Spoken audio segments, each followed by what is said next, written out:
Welcome, weary traveler, to another episode of Boring History for Sleep, where the past is painful, the pacing is slow, and the facts are just uncomfortable enough to lull you into unconsciousness. Tonight, we journey to ancient Egypt, a land of golden sand, divine cats, and absolutely zero SPF protection. You think you could survive a day here? Spoiler, you wouldn't. Not even until lunch. From sand-chafed kilts to beer that tastes like regret, we'll gently walk you through the sunburnt chaos of daily life under the pharaoh, this watchful, sweaty gaze. So, fluff your pillow, dim the lights, and prepare to be spiritually confused. And if you enjoy being gently roasted by history while drifting off to sleep, don't forget to like, subscribe, and offer a goat to the algorithm gods. They're always watching. You wake up in ancient Egypt, which is to say, you wake up itchy, gritty, and already regretting your life choices. Your bed is a straw mat woven with care and absolutely zero regard for spinal alignment. It smells faintly of goat, sweat, and something you hope isn't embalming fluid. Your pillow is a carved stone, not metaphorically, literally. It's shaped like a neck cradle, designed to keep your head elevated and your dreams haunted. You roll over, sand pours out of your ear, you sneeze. The gods are watching. The air is already warm, thick with dust and the distant sound of someone yelling at a donkey. You sit up and stretch, which is ambitious considering your joints now creak like a temple door. Your linen tunic clings to you in all the wrong places. It was washed in the Nile yesterday, which means it's still damp and smells like fish with unresolved issues. You shuffle to the doorway of your mud brick home. The door is a curtain made of linen, fluttering gently in the breeze, which carries with it the unmistakable aroma of onions, incense, and spiritual obligation. Outside, the sun is already blazing. It doesn't rise, it attacks. Your neighbor, Hapu, waves. He's been up since before dawn, sacrificing a chicken to appease the god of stubbed toes. You nod politely. He curses you anyway. You're not sure why. Maybe your aura offended his goat. Breakfast awaits. Inside, your wife has prepared the morning meal. Flatbread, beer, and a fig. The bread is crunchy, not because it's toasted, but because it contains actual sand. This is normal. The grinding stones used to mill flour are made of sandstone, and over time, they shed tiny particles into the dough. You chew, you regret, you lose a molar. The beer is thick, warm, and vaguely sour. It's less refreshing beverage and more liquid bread with a personality. You sip it slowly, trying not to gag. Your wife watches you with the weary eyes of someone who spiritually married to you and your digestive decisions. The fig looks plump and inviting. Inside, it's full of wasps. You eat it anyway. The wasps are protein. You prepare for the day. Your linen kilt is freshly washed, which means it's still damp and smells like river. You apply kohl around your eyes. Not for fashion, but to ward off evil spirits and sun glare. You look fabulous. You also look cursed. As you step outside, the sun greets you like an angry god with a magnifying glass. You squint. You sweat. Your left sandal immediately disintegrates. You're barefoot. You're spiritually compromised. You're late for your job, hauling limestone up a ramp that defies physics and mercy. A priest walks by, muttering incantations and shaking a rattle made of bones. You nod respectfully. He curses you again. You're starting to think this is personal. You've survived the night. Barely. Your spine is confused.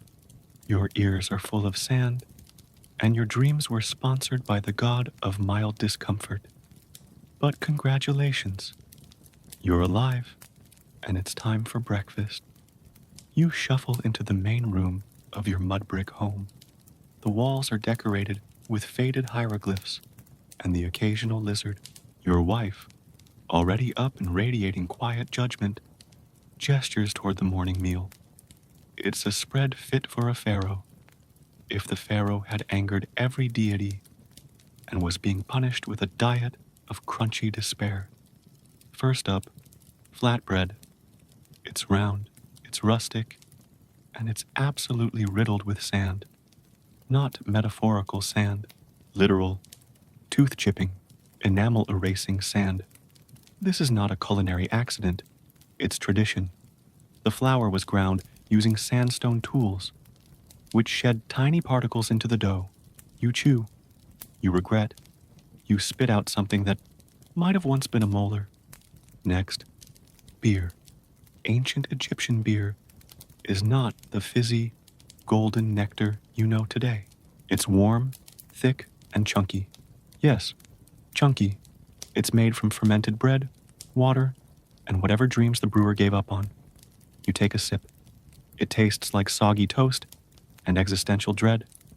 Your stomach gurgles in protest. Your wife nods approvingly. This is a good batch. Then, the fig. It looks innocent, plump, juicy. You bite in. It's full of wasps. Not metaphorical wasps, actual, living, protein-rich wasps. You chew carefully, trying not to anger them further. One stings your tongue. You accept this as divine punishment. Your children, already dressed in miniature linen kilts, are chasing a chicken around the courtyard. The chicken is winning. You consider helping, but your sandals are still recovering from yesterday's disintegration, and you're not emotionally prepared to lose another toe. Outside, the sun is rising like a vengeful god. The air is thick with dust, incense, and the distant sound of someone yelling at a crocodile. You step out, shielding your eyes with your hand. The coal you applied earlier is already melting. You look like a raccoon who's seen too much. Your neighbor Hapu passes by, carrying a basket of onions and spiritual resentment. He grunts a greeting. You grunt back. This is considered polite. You're late for work. Today's assignment, hauling limestone blocks up a ramp that defies both gravity and mercy. You grab your tools, a wooden mallet, a rope made of optimism, and a small jar of honey to bribe the foreman. You kiss your wife goodbye. She doesn't respond. She's busy grinding more sand into tomorrow's bread. As you walk toward the construction site, you pass a priest shaking a rattle made of bones. He mutters something about curses and divine retribution. You nod respectfully. He curses you anyway. You're starting to think this is personal. By the time you reach the work site, the sun has fully committed to its role as celestial tormentor. Your feet are blistered, your stomach is staging a protest, and your fig sting has begun to swell. You take a deep breath. It smells like sweat, onions, and crushed dreams. You wouldn't last a day here, but you've made it to breakfast, and that's something. You've survived breakfast. Barely. Your molars are compromised, your fig sting is swelling, and your beer burps taste like regret. But now, a new challenge looms. Nature calls. You glance around your mud brick home. There is no bathroom, not even a hole with aspirations. Ancient Egyptians didn't do private plumbing. They did communal humility. If you're lucky, and by lucky, we mean slightly less cursed, you have access to a ceramic pot tucked in the corner. It's called a cult. It looks like a flower vase and smells like betrayal. You squat. You pray. You hope the gods aren't watching. They are. Once finished, you carry the pot outside. Yes, carry. There's no flush, no dignity, just you, your pot, and a short walk to the nearest disposal pit, which is essentially a pile of other people's regrets baking in the sun. You empty it. You gag. You question everything. Now, let's say you're not a peasant. Let's say you're royalty. A pharaoh. Surely the bathroom situation improves. It does not. Pharaohs had servants, and those servants had clay pots, and those clay pots had one job: to catch royal deposits with grace and speed. The pharaoh would squat, stare into the middle distance, and let history happen. The servant would kneel, hold the pot, and contemplate their life choices. There were no golden toilets, no perfumed wipes, just warm air, awkward eye contact, and a deep understanding of power imbalance. Cleanliness was sacred in Egypt. People bathed often, sometimes daily, using water from the Nile and soap made from animal fat and ash. You scrub yourself with a loofah made of dried reeds. It exfoliates. It also draws blood. You rinse off in a shallow basin while your neighbor Hapu walks by, whistling and holding a jar of lizard oil. He claims it's good for the skin. You nod politely. He curses you anyway.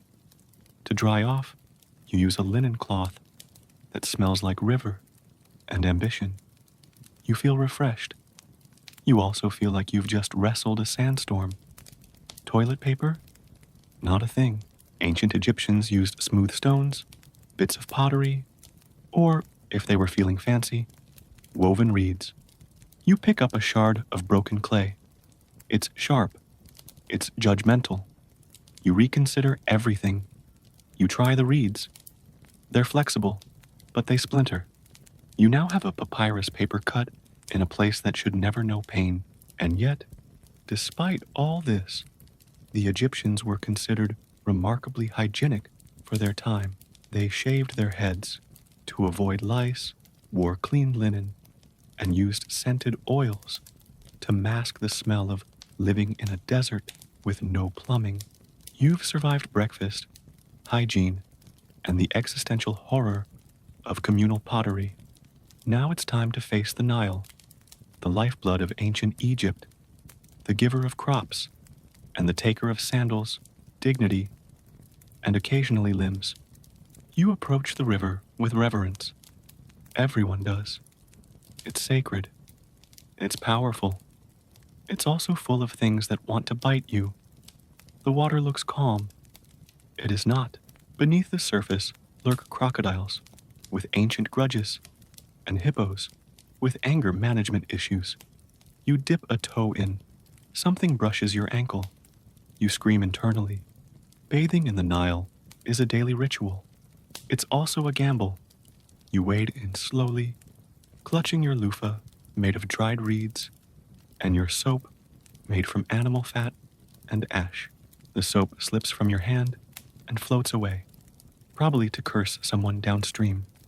You scrub, you rinse. You try not to think about the fact that the same river is used for drinking, bathing, laundry, fishing, and funerals. You spot a priest dunking a sacred ibis nearby. It looks annoyed. You nod respectfully. He curses you anyway. A hippo surfaces. You freeze. It stares at you with the cold, dead eyes of someone who's seen too much. You back away slowly. The hippo snorts. You interpret this as a warning. You exit the river with haste and a new appreciation for dry land. Laundry time. You slap your linen tunic against a flat rock, which is the ancient equivalent of a spin cycle.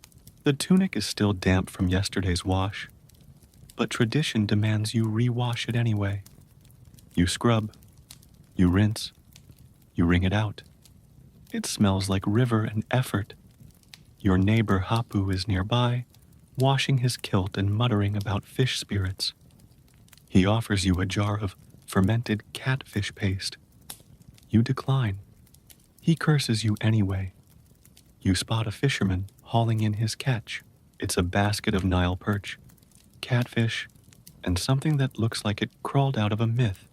He grins, revealing 3 teeth and a deep sense of pride. You nod. He offers you a fish. You accept. It smells like prophecy. You carry it home, triumphant. Your wife takes one look and hands you a knife. You're now responsible for gutting it.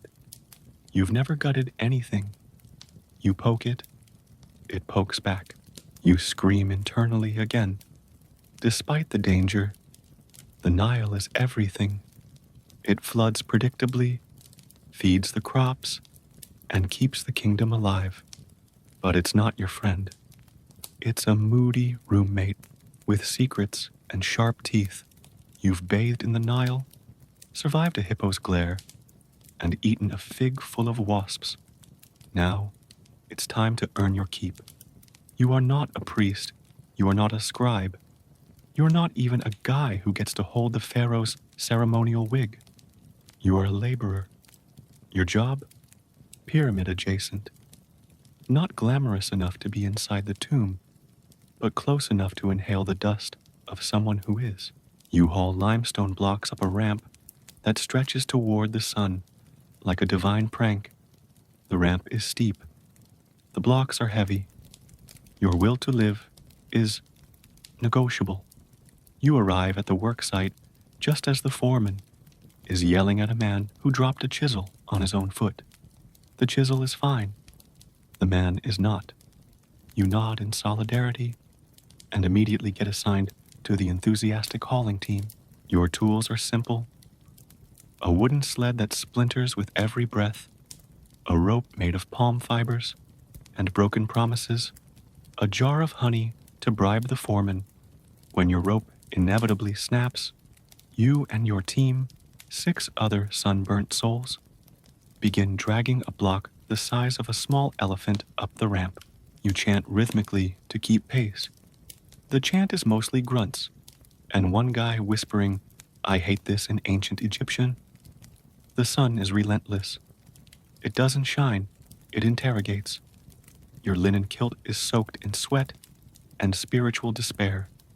You pause to wipe your brow. The foreman sees this and curses your ancestors. You resume dragging.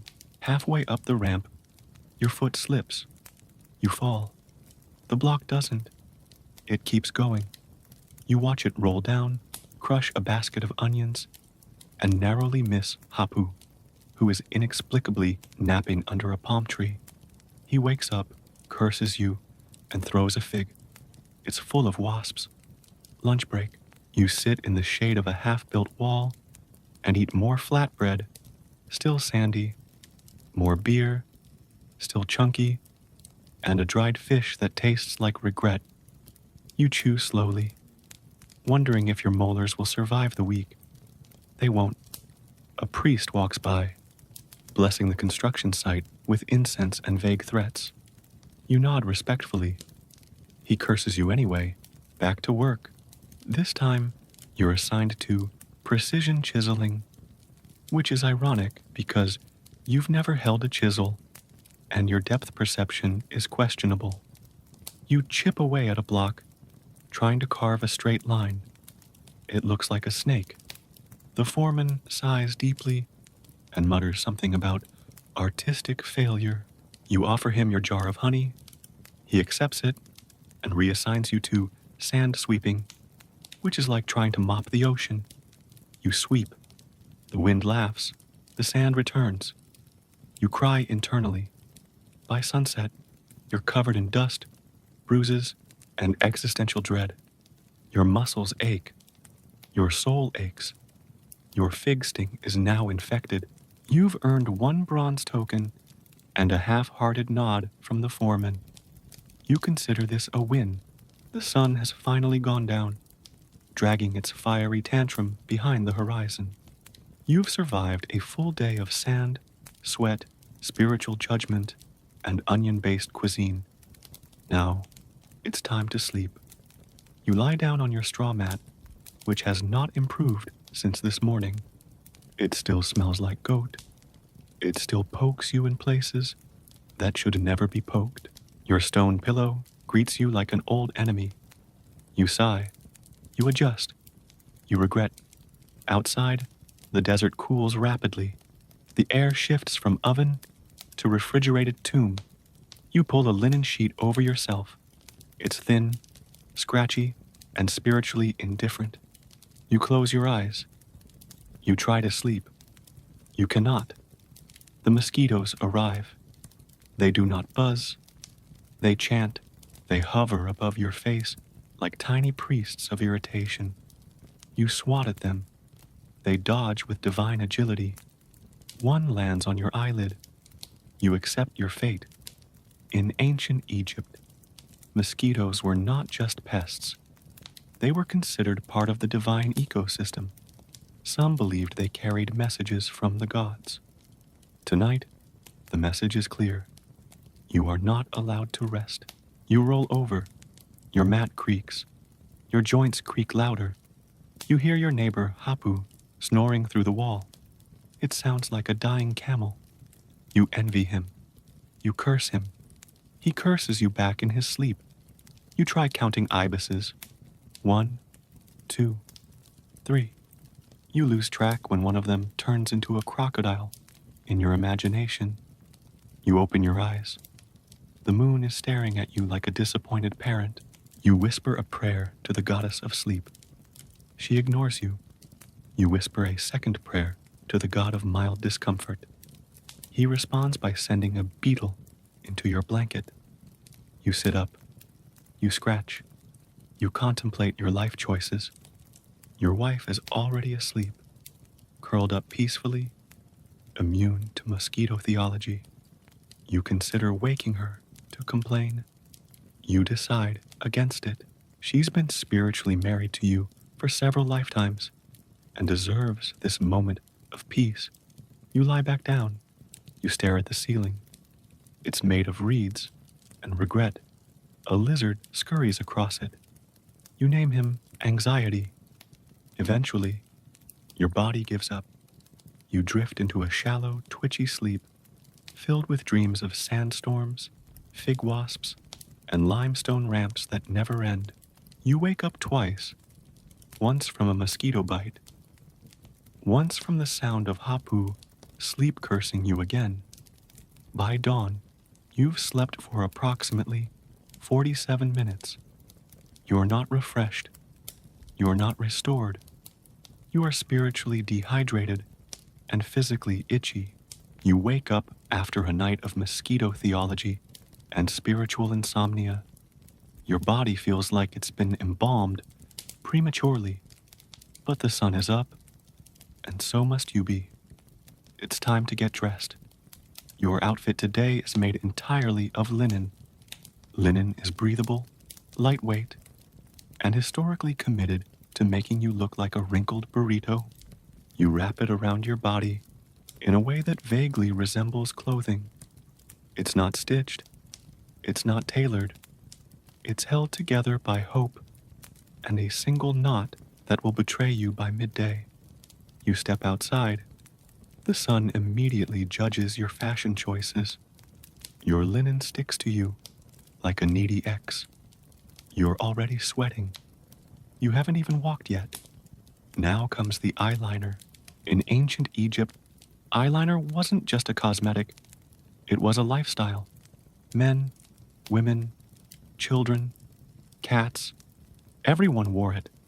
It was made from ground-up minerals, like galena and malachite, mixed with oil and applied with a stick that looks suspiciously like a torture device. You apply it carefully. It's supposed to protect you from the sun, ward off evil spirits, and make you look like you haven't cried in 3,000 years. You fail at all three. Your eyeliner is crooked. One eye says, regal mystique. The other says, I did this in a moving chariot. You try to fix it. You make it worse. You now resemble a raccoon who's seen things. You walk through the village. Everyone is dressed identically. Yet somehow they all look better than you. Hapu waves at you. His eyeliner is flawless. You hate him. You pass a priest. His linen robe is so crisp, it could slice bread.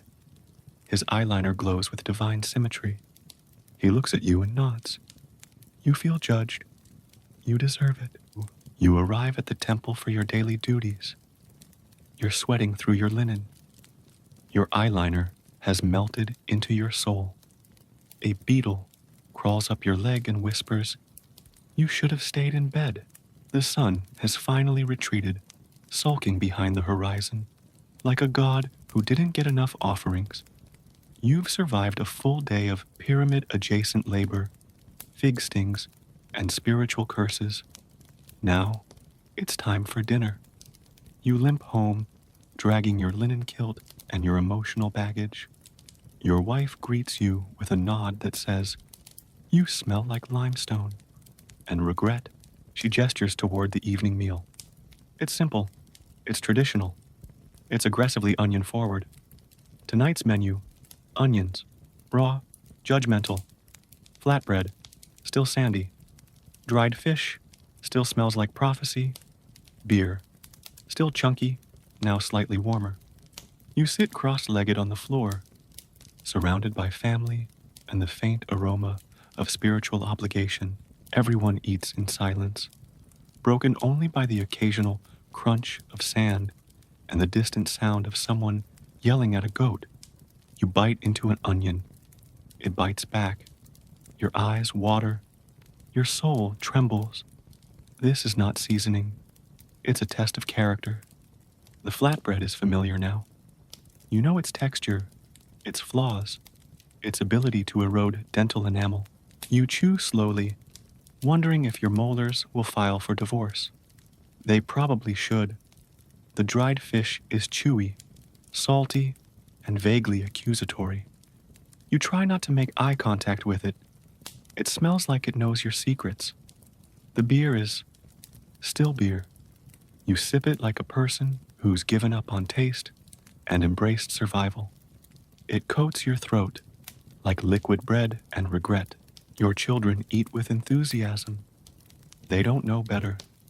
They chase each other around the courtyard, giggling and throwing bits of onion at the neighbor's goat. The goat retaliates. You pretend not to notice. Your neighbor Hapu arrives, holding a jar of pickled locusts.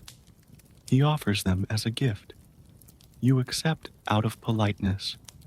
He curses you anyway. After dinner, you sit outside under the stars. The air is cooler now, filled with the scent of incense, dust, and mild existential dread. A priest walks by, chanting something about moon spirits and digestive balance. You nod respectfully. He curses you again. You're starting to think it's a hobby. You've survived the morning. Your linen is damp. Your eyeliner has migrated. Your dignity is somewhere near the Nile. But now it's temple time, and that means divine judgment. You enter the temple courtyard, which smells like incense, ambition, and faint goat. Statues of gods loom above you, carved from stone and passive aggression.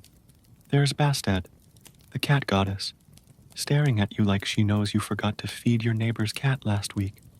There's Thoth, god of wisdom, silently calculating your IQ.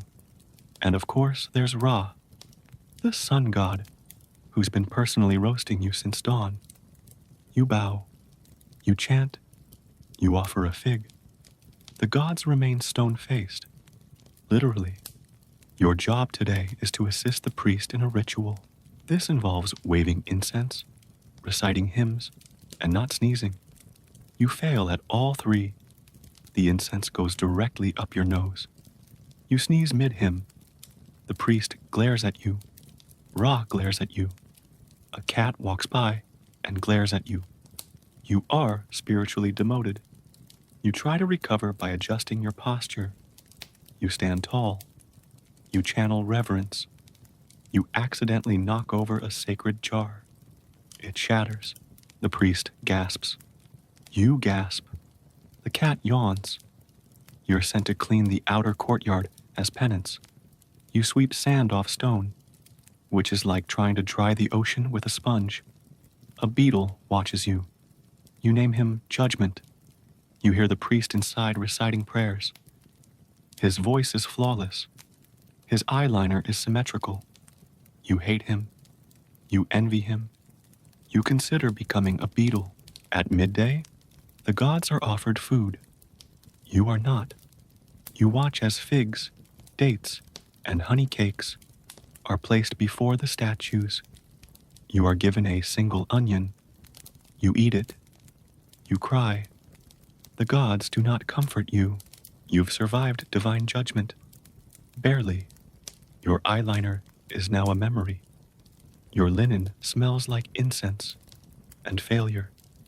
But the gods demand cleanliness, and so does your neighbor Hapu, who just passive-aggressively suggested you might enjoy a splash. You head to the public bathhouse. It's not a luxurious marble spa. It's a stone basin filled with lukewarm water, communal ambition, and a suspicious number of floating beetles. You undress behind a reed screen that offers the illusion of privacy. A child peeks through. You glare. He giggles. You are spiritually exposed. You step into the water. It's tepid. It's judgmental. It smells faintly of onions and divine disappointment. You sit. You soak. You regret. Around you, other villagers bathe. They chat. They gossip. One man loudly claims he saw a crocodile wearing eyeliner. No one questions him. You silently envy the crocodile. You reach for soap. There is no soap. There is natron, a salty alkaline compound that doubles as a cleaning agent and triples as a skin irritant. You scrub. You sting. You question your life choices. A priest enters the bath. His linen robe is folded perfectly on a nearby rock. His skin glows with divine smugness. He nods at you. You nod back. He does not recognize you. You are spiritually invisible. You try to make small talk. You mention the weather. He mentions the afterlife. You mention beetles. He leaves. You rinse off. You dry yourself with a linen cloth that feels like sandpaper and betrayal. You redress. Your linen is now damp and clingy. You are clean technically. Emotionally, you are a puddle. The sun is up. Again, you are awake. Again, your linen is still damp from yesterday's bath and emotionally unprepared for today's labor. You step outside and immediately regret it. Today, you're headed to the work site. Not a cozy office, not a charming market stall. No, you're building a temple, or a pyramid, or a wall to keep out metaphorical regrets. You're not sure anymore. You just know there will be sand, and lifting, and spiritual dehydration. You arrive at the site. It's massive. It's majestic.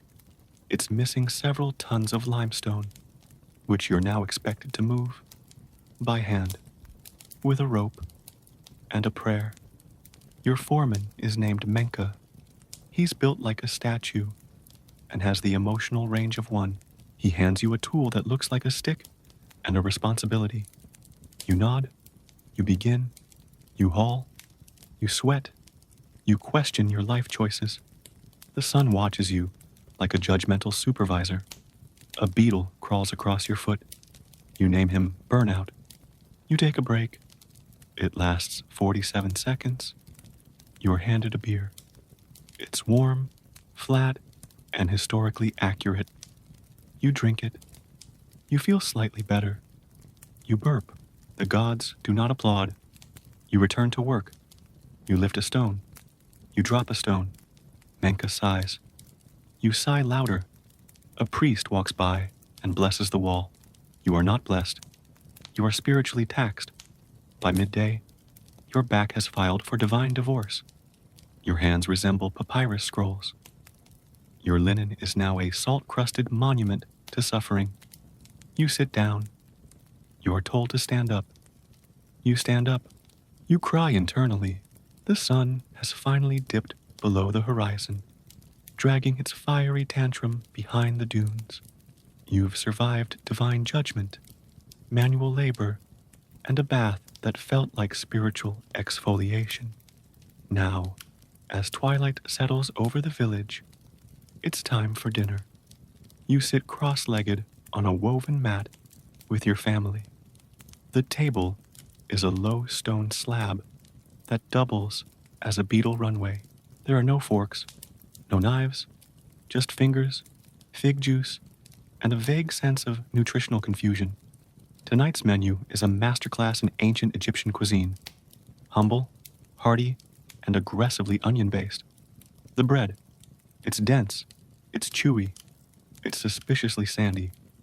You bite into it and discover a small pebble. You name it crunch. Everyone nods in approval. That means it's fresh. The bread is made from emmer wheat, ground on stone querns that generously donate bits of granite to the dough. Dental care is not a thing. You chew carefully. You pray softly. The beer, it's warm. It's flat. It's technically food. Made from fermented barley and optimism. It is thick enough to chew and strong enough to make you forget you dropped a sacred jar this morning. You sip. You burp. The gods remain silent. The onions. Ah, yes. The main event.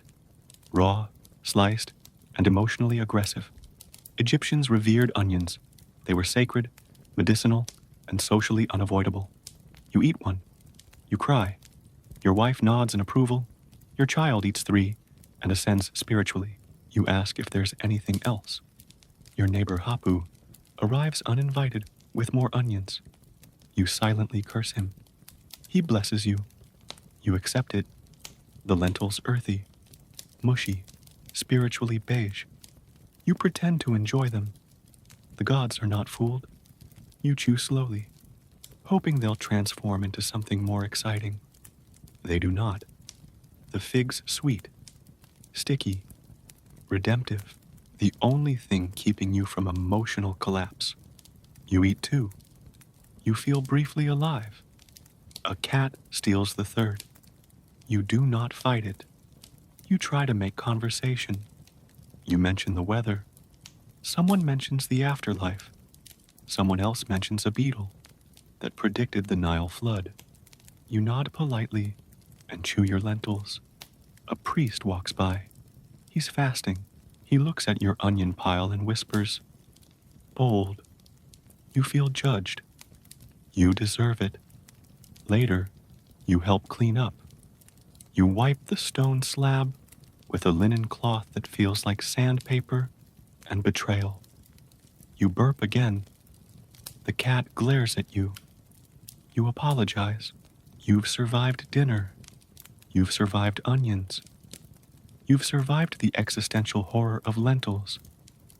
Now, as the stars blink awake over the Nile, you're reminded of something far more terrifying than manual labor or divine judgment. Relationships. Marriage in ancient Egypt is not a formal ceremony. There's no priest, no paperwork, no awkward speeches from your cousin who thinks he's funny. You simply move in together, share a mat, and start arguing about onion storage. Congratulations, you're married. Your wife, Neferet, is already asleep. She's wrapped in linen, snoring softly, and radiating the kind of peace only someone who didn't drop a sacred jar earlier can possess. You lie beside her, staring at the ceiling, wondering if the gods invented marriage just to test your patience. Neferet wakes up. She looks at you. You look at her. She says, "Did you remember to feed the cat?" You did not. The cat is now sitting on your chest, judging you. You apologize. The cat does not forgive. You and Neferet begin your nightly ritual. Passive-aggressive linen folding. She folds with precision. You fold with chaos. She sighs. You sigh louder. The gods remain silent. You talk about your day. She tells you about her weaving. You tell her about your spiritual demotion. She laughs. You pretend to laugh. You both eat a fig. It's romantic. It's sticky. It's historically accurate. Then she asks, "Did you hear about Hapu's cousin?" You have not. She tells you anyway. He fell into a grain silo. He's fine, but now he thinks he's Osiris. You nod. You chew your fig. You wonder if pretending to be a god is a viable career path. Suddenly, your neighbor begins chanting, loudly, dramatically. It's a funeral procession. Someone has died. You peek outside. A group of mourners is carrying a body wrapped in linen, surrounded by incense and emotional intensity. Mummification begins. You watch from a respectful distance. The embalmers are calm, methodical, and slightly terrifying. They remove organs, dry the body with natron, and wrap it tighter than your emotional repression. You whisper a prayer. You don't know who it's for. Maybe the deceased. Maybe yourself. Neferet joins you. She's quiet. You hold her hand. The cat joins you. It sits on your foot. You are spiritually grounded. You've survived dinner. You've survived marriage. You've even survived watching someone get mummified while eating lentils. Now, as the moon climbs high and the Nile whispers secrets to the reeds, it's time to sleep. You lie down on your straw mat. It still smells like goat. Your stone pillow still hates you. The linen sheet clings to your body like a judgmental X. You close your eyes. You pray for rest. You do not get rest. Instead, you dream. In ancient Egypt, dreams are not random. They're messages, portals, warnings. Sometimes they read just your brain, replaying the moment you dropped a sacred jar in front of a priest. But tonight, your dream is different. You're standing in a temple. It's glowing. It's echoing. It smells like incense and unresolved trauma. A crocodile approaches. It's wearing eyeliner. It speaks. You have not honored Sobek, it says. You have ignored the sacred river. You have mocked the onions. You have failed to feed the cat. You try to respond. You cannot. Your mouth is full of lentils. Sobek, the crocodile god, is not known for subtlety. He rules over strength, fertility, and terrifying aquatic judgment. He's half divine, half reptile, and fully unimpressed by your spiritual hygiene. In your dream, he shows you visions. You dropping the sacred jar. You sneezing during a hymn. You forgetting to feed the cat. You eating figs without offering one to Bastet. You wake up sweating. You whisper an apology to Sobek. A beetle crawls across your chest. You name it guilt. You try to go back to sleep. You cannot. Your wife is snoring peacefully. The cat is curled up beside her, spiritually superior. You lie awake, haunted by crocodilian disappointment. It's festival day in ancient Egypt. You wake up to the sound of drums, chanting, and someone yelling at a goat to wear its ceremonial necklace. The air smells like incense, sweat, and anticipation.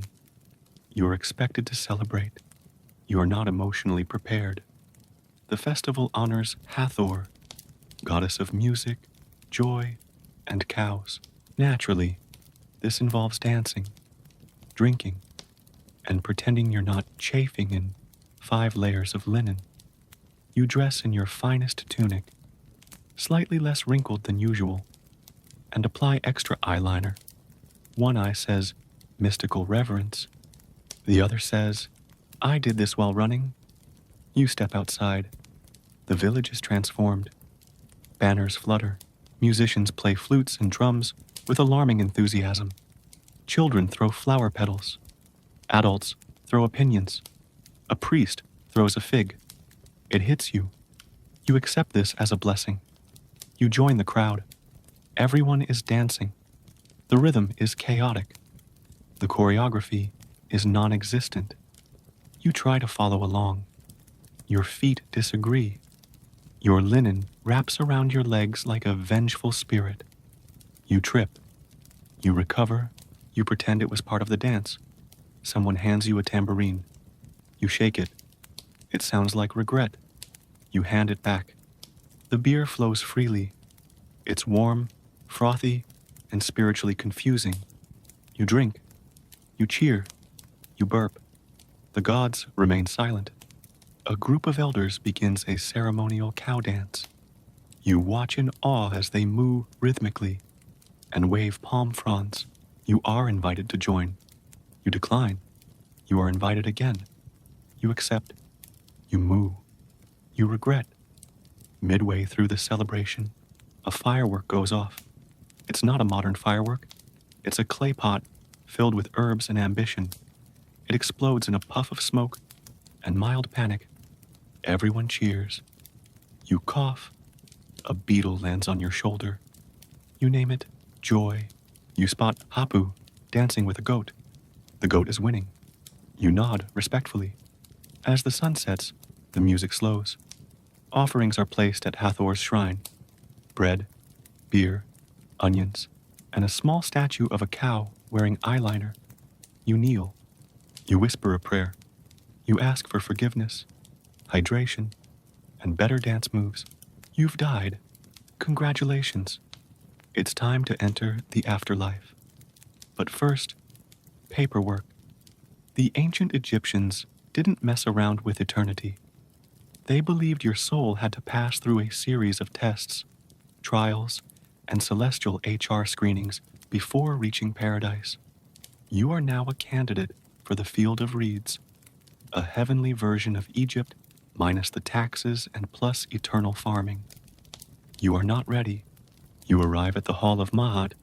It's majestic, intimidating, and smells faintly of papyrus and judgment. 42 gods sit in a semicircle, each holding a clipboard. You must declare your innocence of 42 sins. You begin, I have not stolen. I have not lied. I have not danced poorly at festivals. A god raises an eyebrow. You cough. You move on. Next comes the weighing of the heart. Your heart is placed on a scale opposite the feather of Ma'at, symbol of truth and justice.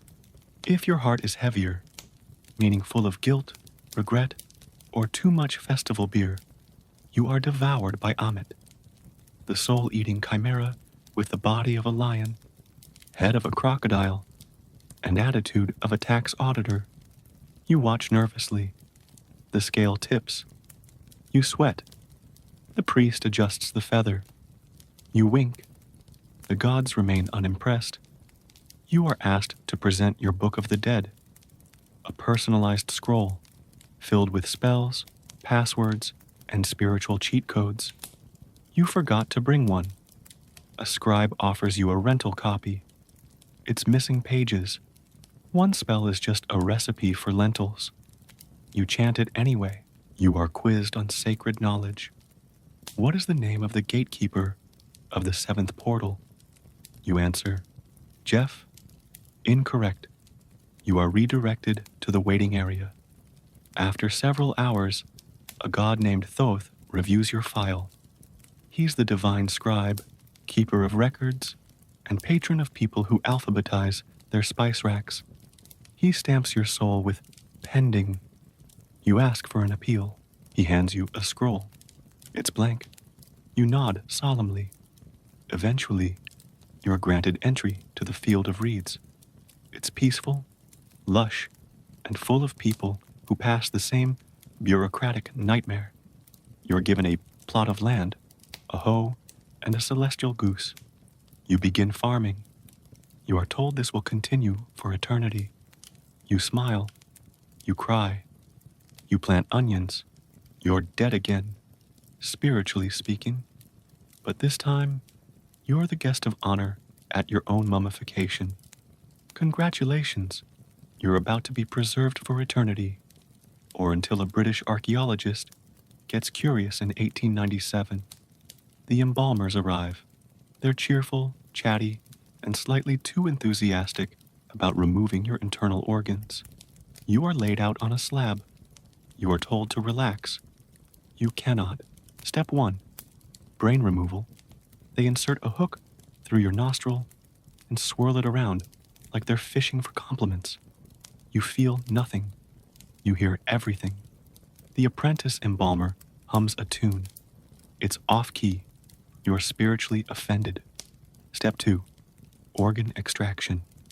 Your lungs, liver, stomach, and intestines are removed and placed in canopic jars. Each jar is guarded by a divine animal-headed lid.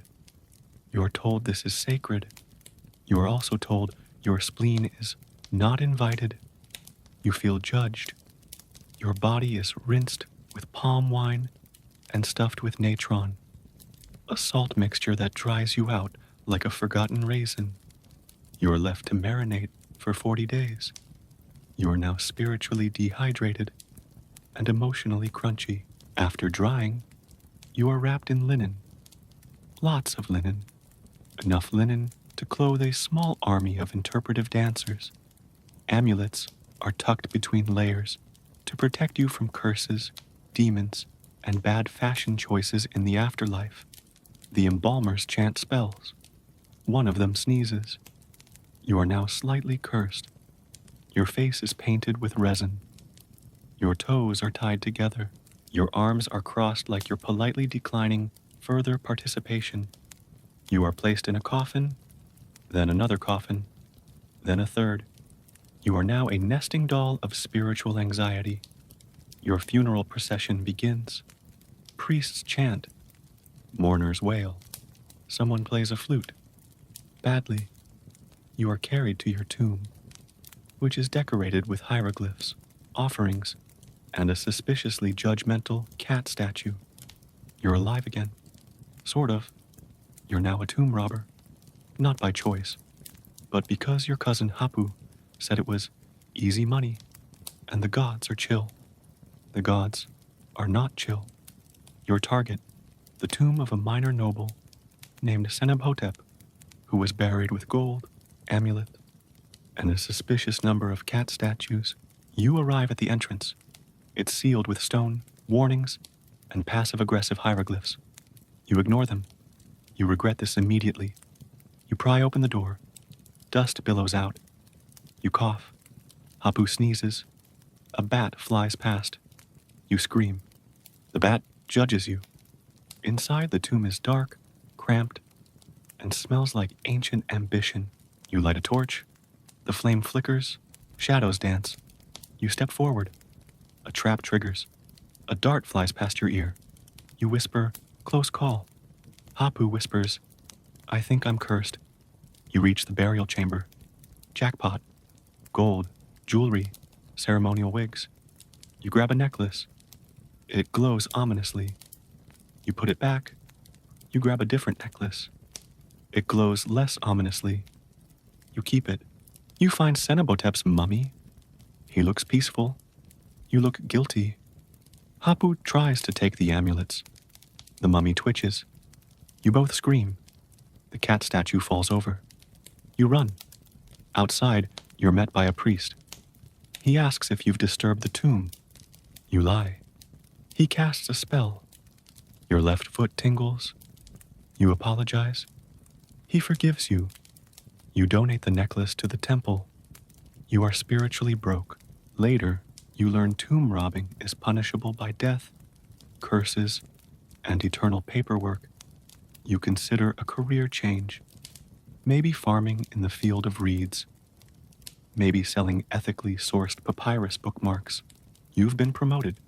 You're now Pharaoh, supreme ruler of Egypt, living god, owner of several wigs, and one very judgmental falcon. Your first decree? Build a pyramid so large it makes your predecessor look like he lived in a sandcastle. Your advisors suggest moderation. You suggest twice the limestone, half the humility. Construction begins immediately. You name it, the eternal monument of my superiority. The scribes shorten it to pyramid. You choose the location carefully, close enough to the Nile for convenience, far enough from your brother's tomb to make a point. You hire thousands of workers, architects, and one guy named Menka who insists on adding secret tunnels for drama. The pyramid grows. It gleams. It intimidates. It casts a shadow over your rival's pyramid. You smile. The gods remain neutral. Inside, you demand a burial chamber lined with gold, lapis lazuli, and inscriptions that subtly insult your enemies. One reads, "Here lies the pharaoh, beloved of the gods." Unlike some people, you commission a statue of yourself with exaggerated biceps and a serene expression that says, "I am better than you, and I know it." Meanwhile, royal drama brews. Your cousin claims that your eyeliner is too aggressive. Your vizier spreads rumors about your pyramid budget. Your favorite priest starts a podcast called Divine Gossip. You respond by adding another obelisk. It points directly at their house.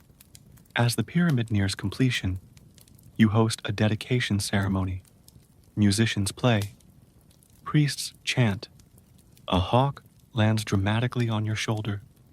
You whisper, "Nailed it." You enter the tomb. You lie in state. You are sealed inside with treasures, scrolls, and a mural of you defeating your enemies in a game of spiritual chess. Centuries later, archaeologists find your pyramid. They marvel at its scale, its artistry, and the inscription that reads, "I told you I was important. You've died again." Spiritually, metaphorically, and possibly dramatically. But this time, you're not entering the afterlife as a soul. You're reincarnating as a beetle. Not just any beetle, a sacred scarab, symbol of rebirth, transformation, and rolling divine dung across the desert of eternity. You are honored. You are confused. The priests chant. The portals shimmer. You awaken in your new form, 6 legs, shiny shell, a sudden urge to push spherical objects uphill. You are told this is noble. You are told this is destiny. You are told not to question it. You scuttle through the temple. Acolytes bow, children scream. One scribe tries to sketch you. You pose. You regret it. Your duties include rolling the sun across the sky, symbolically, guarding sacred texts, awkwardly, appearing in hieroglyphs, with perfect symmetry. You're also expected to meditate. You sit on a lotus leaf. You contemplate existence. You wonder if beetles dream. You fall asleep. You roll off the leaf. One day, a portal opens. A priest approaches. He whispers, "You've been promoted. You are reincarnated again. This time, as a slightly larger beetle. You feel powerful. You feel itchy. You feel like you need a nap. As night falls over the temple, you curl beneath a papyrus scroll. The stars twinkle. The gods hum lullabies in ancient tones. You drift into sleep, dreaming of pyramids, festivals, and the quiet dignity of rolling your truth uphill. You wouldn't last a day here, but you've lasted 20 chapters, and that's something. Close your eyes, little scarab. Let the desert winds carry your dreams. May your linen be soft, your curses mild, and your reincarnations always come with a user manual. Tomorrow, we may build temples. Tonight, we rest sweet dreams. The gods are quiet now, and so are we.